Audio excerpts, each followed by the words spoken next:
særlig alene. Står jeg på en scene, det som var en dialog, ble plutselig en monolog. Barnevogn og fuggesang, livet og sin skjeve gang. Finner vei, min egen vei. Barnet sier ingenting, springer bare skremt omkring. Rødt barnet, verdens utsendte spioner.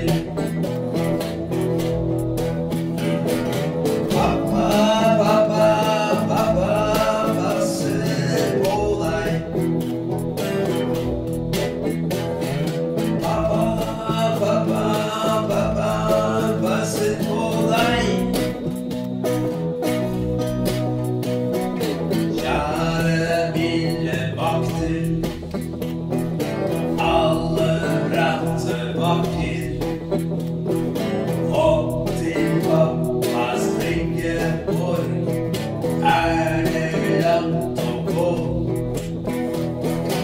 Advokat og samarbeidsrett, med sunn fornuft og onde vett.